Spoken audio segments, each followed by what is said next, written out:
this, I would like to speak to a commercial that played during the news break. It was sponsored by Salem Radio Network. It was on behalf of the Christmas candle. The byline was it takes just a little faith to see the light. Yes, faith is necessary for religion because evidence and reason don't apply. Christmas is a purely pagan holiday. God was not born. God is.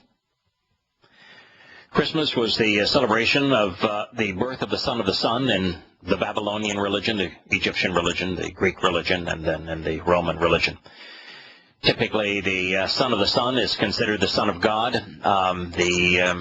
Whether it be Tammuz, Ninnis, then Tammuz in Babylon, Osiris in Egypt, Dionysus in the Greek religion, Bacchus, and the Roman religion. It's interesting, of course, that Paul, when he cited the words of his Lord on the way to Damascus, quoted the most famous line ever uttered by Bacchus, Dionysus, Osiris, and Tammuz. That is, that it is difficult to resist and to kick against the goad. The goad is a sharp-pointed object that is used to manipulate and control dumb animals. It is the nature of religion, of course, is the goad. If you are akin to pagan religious holidays like Christmas and Christmas candles and faith, then I don't suppose there'll be much that I could say that's going to dissuade you, because you won't much like the words of God. Speaking of words, Max Lucado considers himself quite the wordsmith. In fact, if you want to go to Max Lucado's website, the first thing you'll read is, Max Lucado loves words, spoken, written. It does not matter. He loves to craft sentences that are memorable,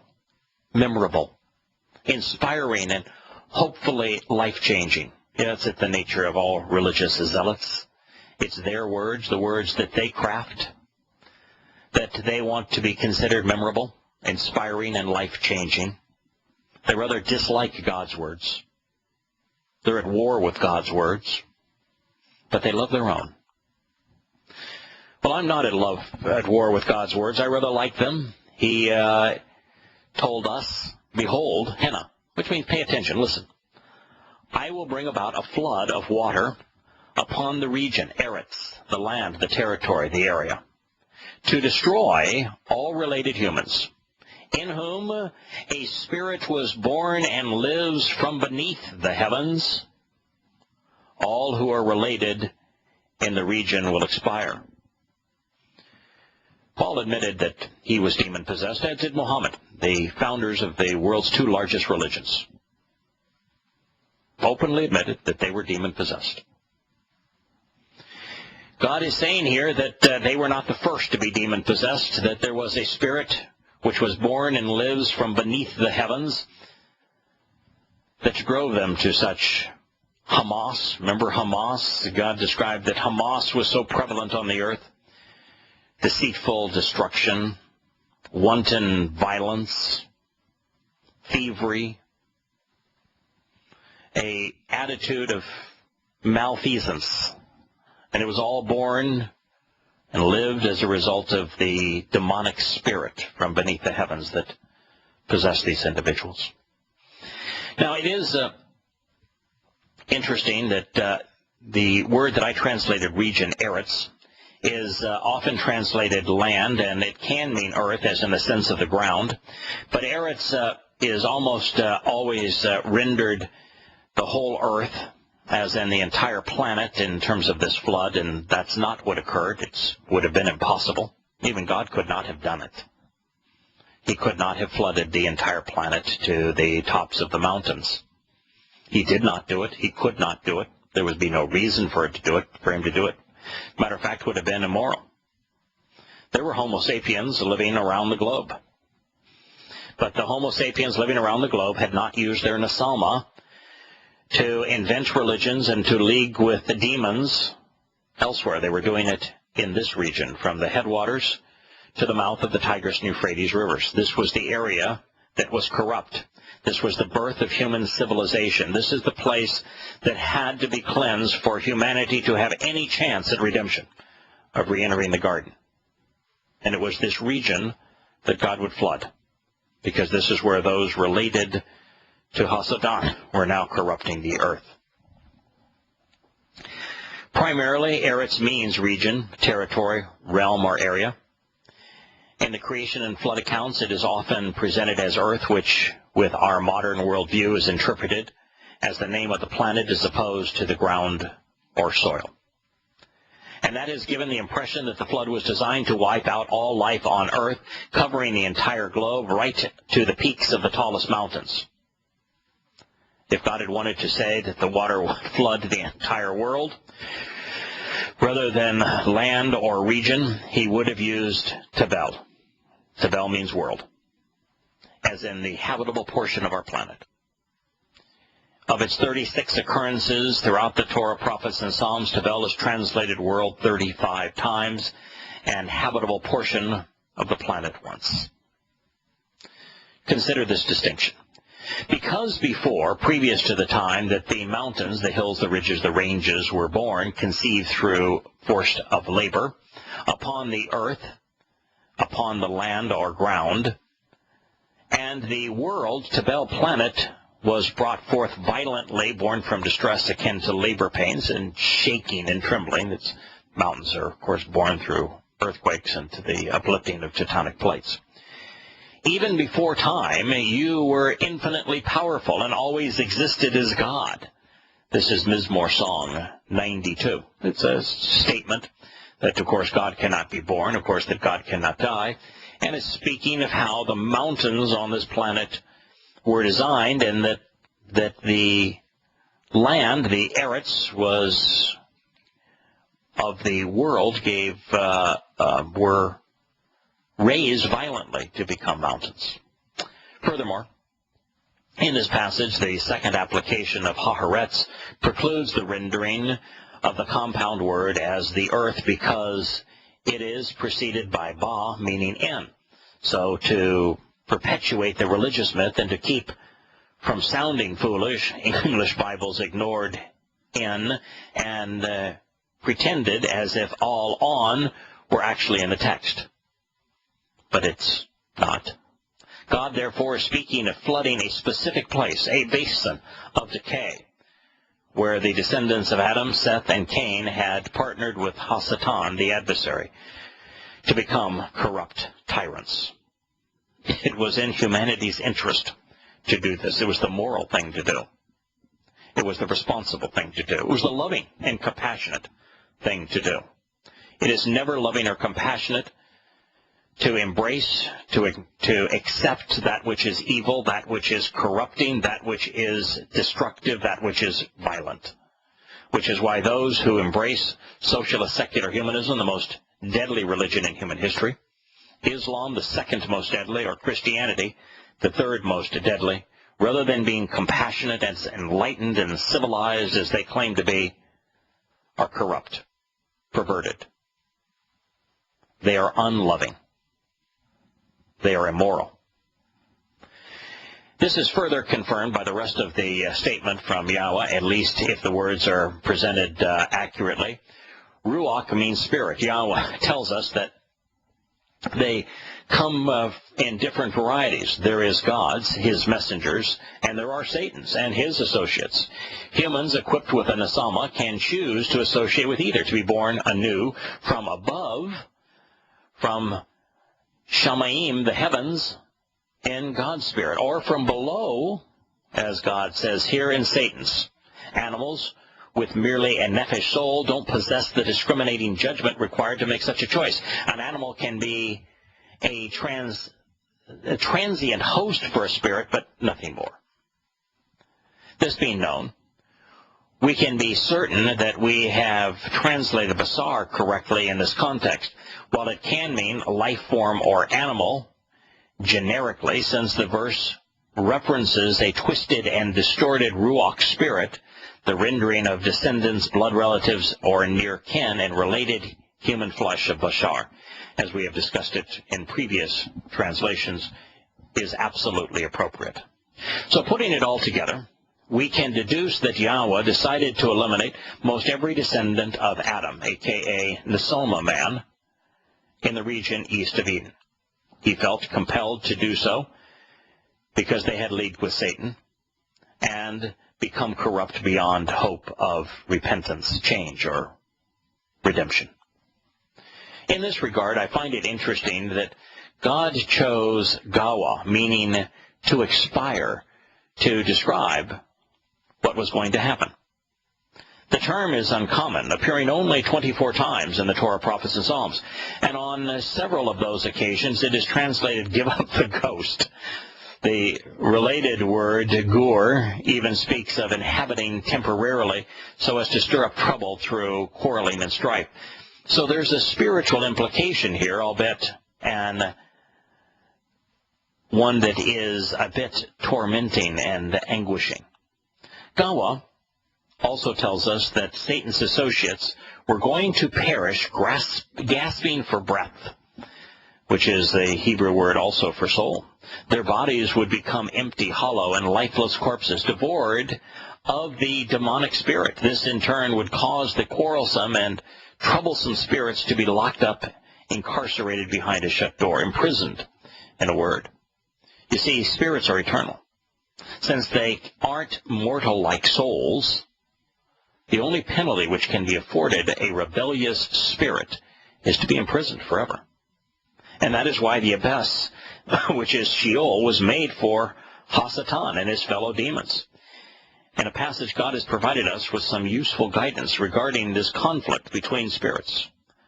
Those that are from Yahowah, his Malach, and those who are fallen, those beneath the heavens, who are in league with Hasatan. Now, the reason that I said earlier that God was dealing with Nesalmaman east of the garden is because Yahowah has already told us where these bad boys had settled, even what they had done to engender his wrath. And he told us from whence they had come. The detail pertaining to Eden's location had been provided for this very reason, and we're going to capitalize now on what we have learned. We'll be back in a moment.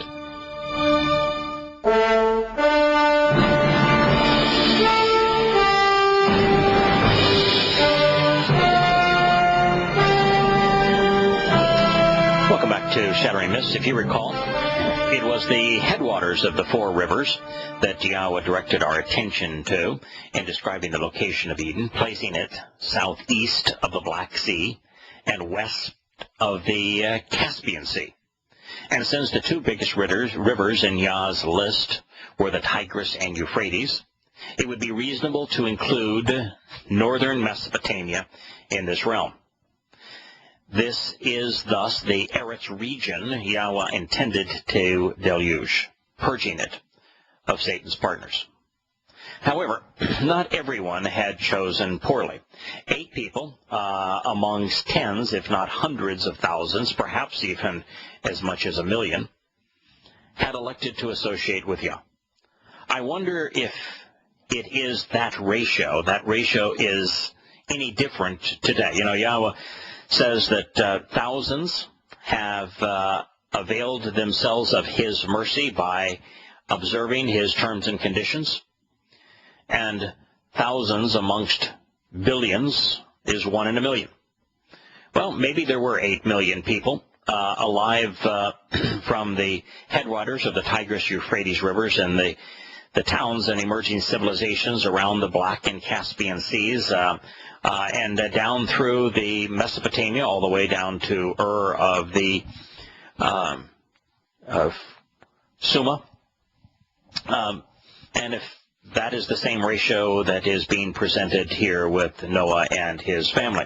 And of course, it is interesting that when God is saving Noah and his family, encouraging Noah and his family to participate in their own salvation, in the sense that they are saved because they pay attention to Yah's instructions and they act upon them, that it was because of Noah's behavior, his attitude, his support for his family that he was chosen by God, making the family the single most important thing, the one thing that God was trying to save, because the covenant is God's family.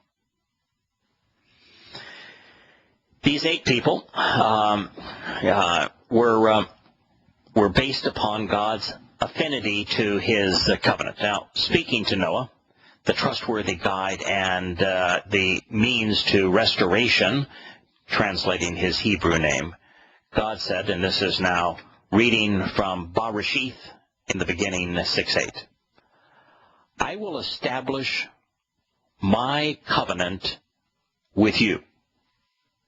So if there was any question as to understanding why God said, I picked Noah because he acted appropriately, the way that he engaged and nurtured and supported and acted in his family as a father, as a husband.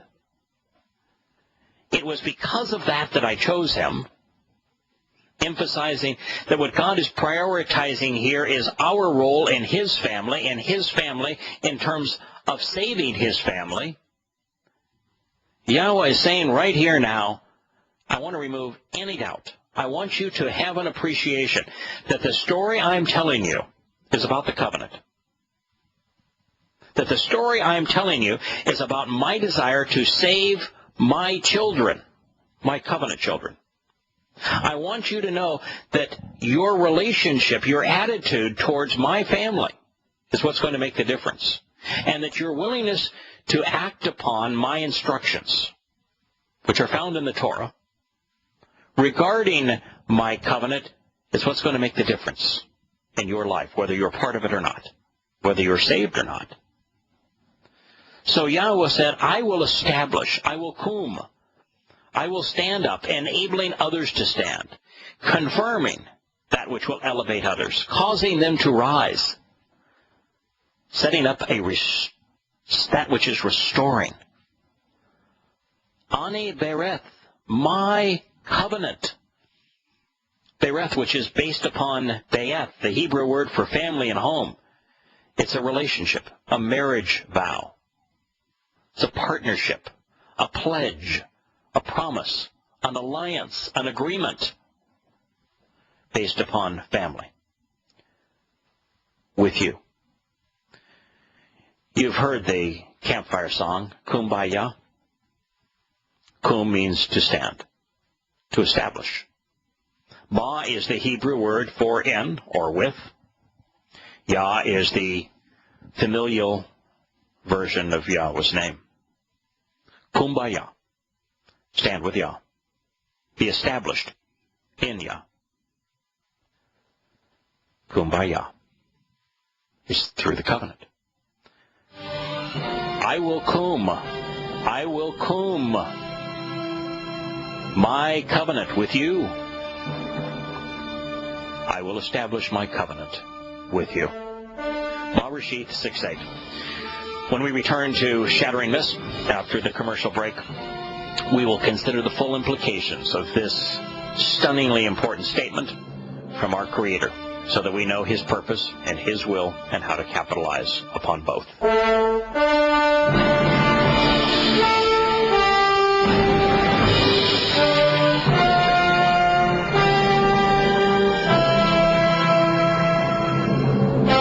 As it relates to this last statement, I will establish my covenant with you, and the verb being kum, I will stand up, enabling others to stand.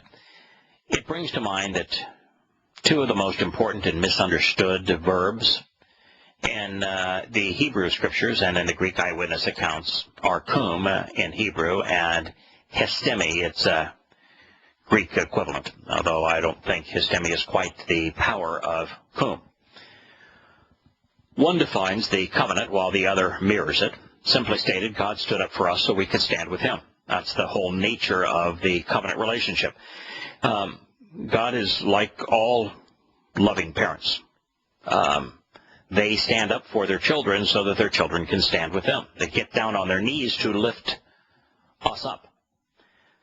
It's the opposite of religion, of course, where we get down on our knees to lift God up, as if God needed our praise or wanted our praise.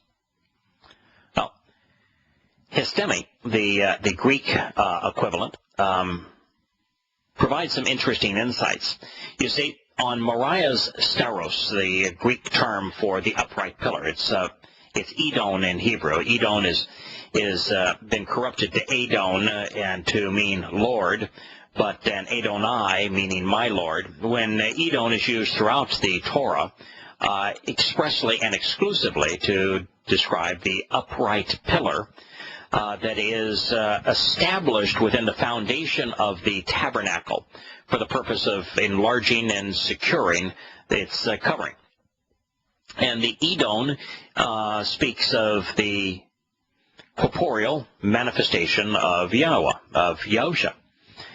Well, on Moriah's steros, which is the upright pillar, it's a word which is derived from histemi, from the verb histemi.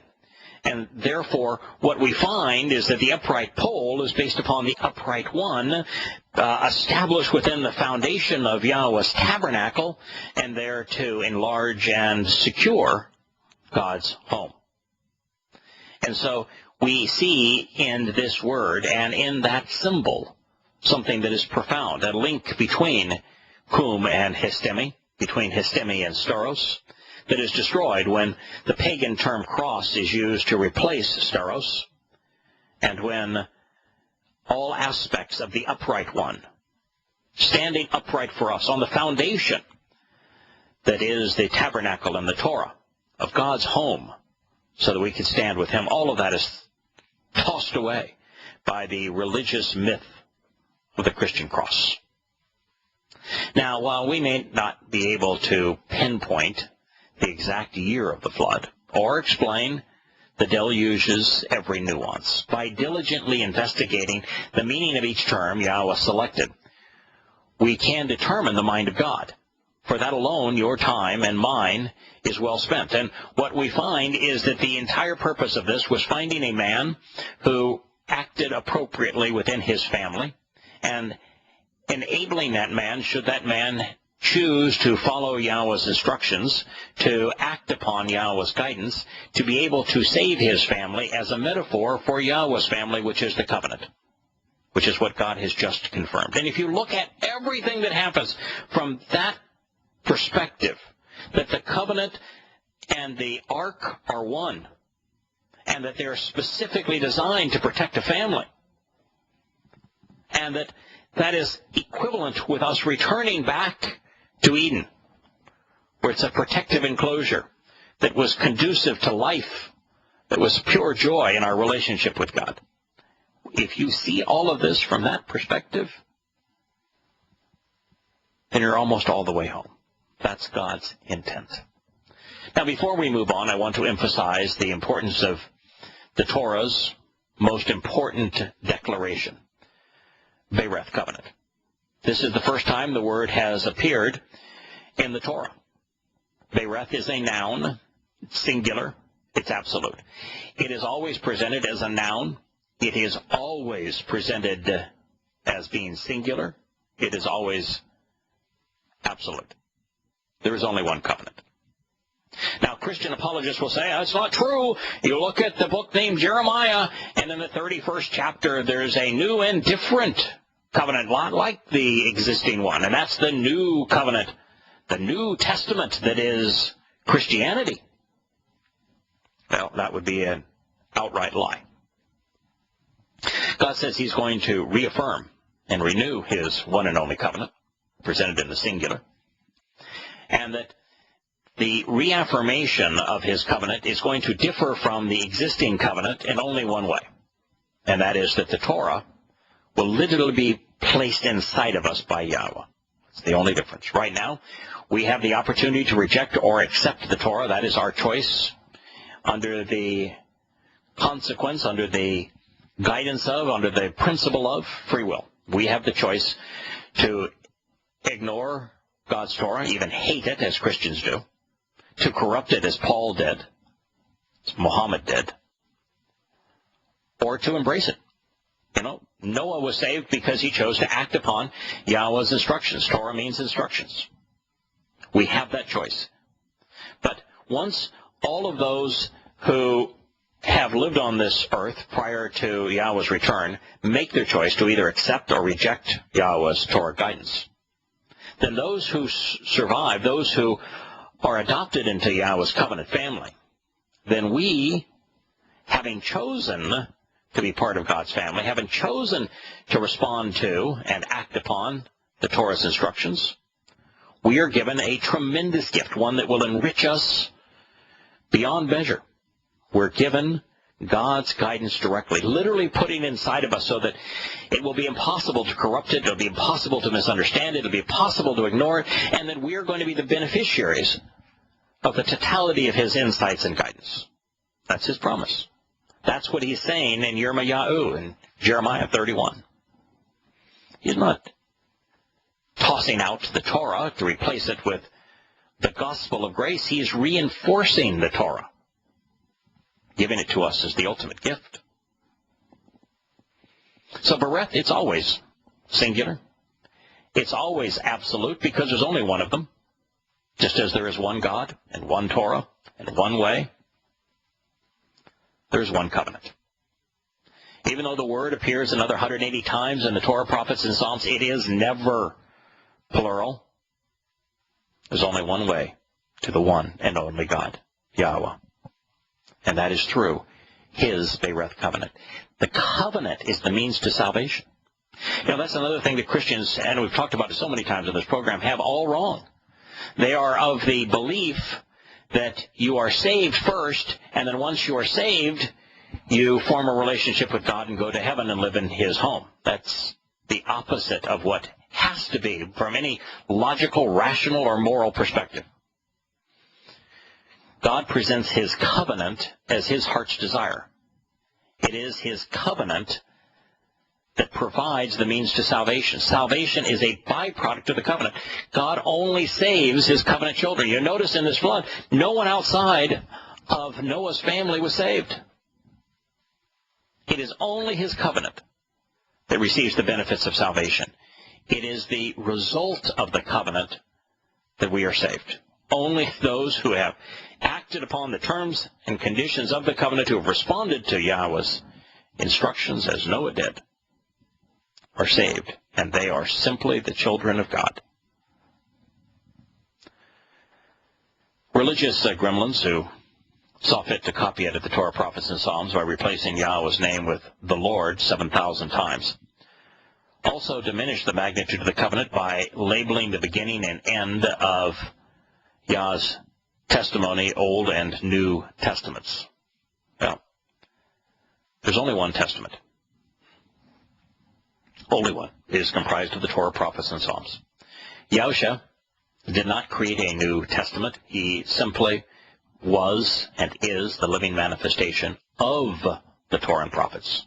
That's all he is. He is the Torah and prophets in the flesh.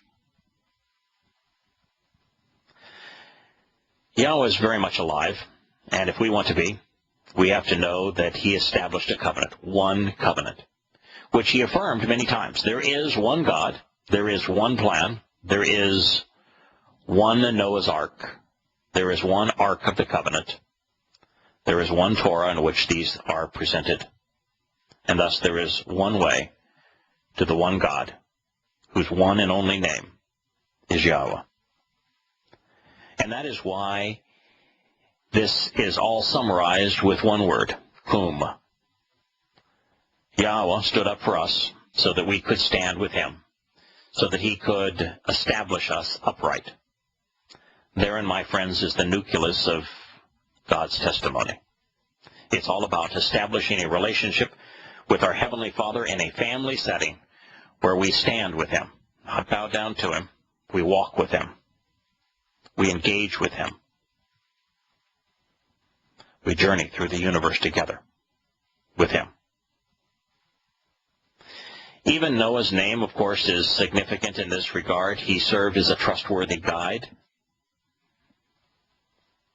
to the very man whom the covenant would be confirmed, Abraham, who directed us to the man by whom it would be memorialized, Moshe, who spoke of the individual whom would enable its promises, Yahushua.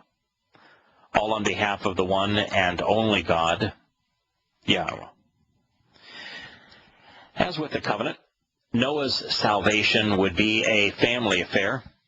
God says to him and to us through him, "And you shall be included and come into the ark, you, your sons, your wife, and your sons' wives with you." This is from In the Beginning, Genesis 6:18. The covenant relationship is based upon family, upon husbands and wives becoming fathers and mothers to bear and raise children. The covenant has been defined. Yahowah says, "I'm going to establish Tukum, my covenant with you, and you shall be included and come into the ark, you and your sons and your wife and your sons' wives with you."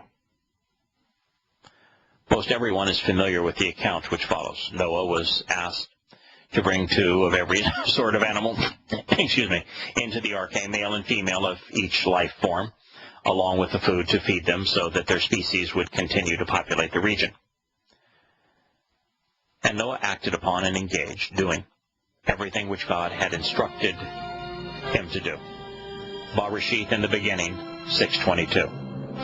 And therein, my friends, lies the secrets to Noah's salvation, and to yours and to mine. And Noah acted upon, engaging in everything God had instructed him to do. We find those instructions the same place Noah found them, in Yahowah's Torah.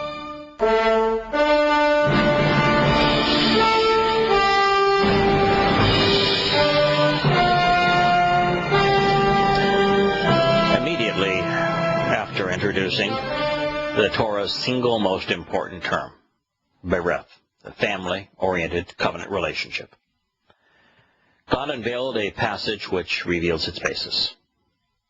It's the standard operating procedure for God. He is a master communicator.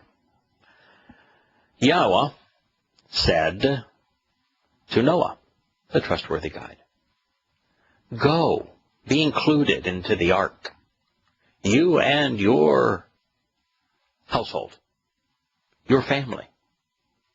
Because indeed, I have seen that those with you are upright, tzedak, righteous, vindicated, innocent, by means of my presence in this home." Door. Wow, what a great statement. Yahowah, which is God's one and only name. Yahowah's name itself embodies the nature of the covenant. If you read Yahowah's name in the language that the Torah was, the alphabet, I should say. The language, of course, is Hebrew, but the alphabet the Torah was written, this Paleo-Hebrew. What you find is that Yahowah's name is comprised of 4 letters, all 4 of which are vowels.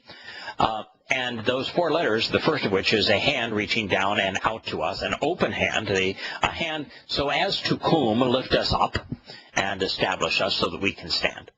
And that hand that Yahowah is reaching down and out to us is reaching out to 2 people, mother and father. Could be Sarah and Abraham, the first to participate in the embodiment of the Torah's covenant, or could be Noah and his wife, could be Adam and Chawah.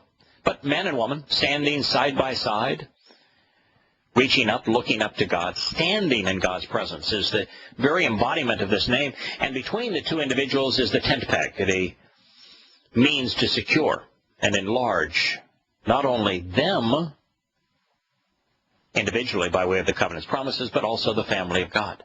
That's Yahowah's name. Yahowah said, Amar, promised to Noah, the trustworthy guide, go, enter, be included into God's, El's ark, the Almighty's ark. You and all of your household. Be'eth. Be'eth is the basis of bereth. Family, home, household. You see, the covenant is a family-oriented relationship. Be'eth. Because indeed, this is trustworthy, reliable. I have seen, I have perceived, I have considered. God's perceptions of what counts when it relates to our righteousness, that those with you are upright. You see, if the Father is upright, if the Father is righteous, if the Father is teaching his children what Yahowah has taught him, then it influences everyone within the home.